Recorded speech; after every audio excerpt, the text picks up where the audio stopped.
So something I get asked literally all the time, and I was just thinking about it the other day as I was heading home from my workout in the morning, and just kind of reflecting on how do I get here so often in the morning, like first thing, even when I don't feel like it. And I know the common question I get is, how do you stay motivated? How do you stay consistent? And I would say it comes down to a couple of things. Number one is I would say when I'm not motivated, I do it anyways. I know that we are not going to feel motivated all the time. I've said before, like, I'm probably actually like motivated 5% of the time, and then like 95% of the time I'm not. So that is really number one, is not waiting for it and expecting that we need it before we can take action. Like, we don't have to have motivation to take action is the phrase that I absolutely love.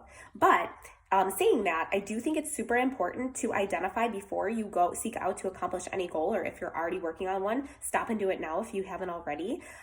Identify what is your intrinsic motivation. Like, what is your true motivation? And a lot of times it's called your why, but it's honestly much deeper than that. What is the reason that you want to accomplish what you're doing? What is the reason you want to become the person that you need to be to actually reach the goal?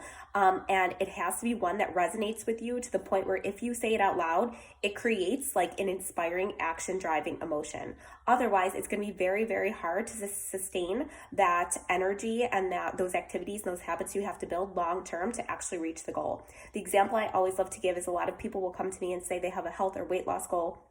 And the reason will be, well, I have to do it, or I need to do it, or my doctor said I should.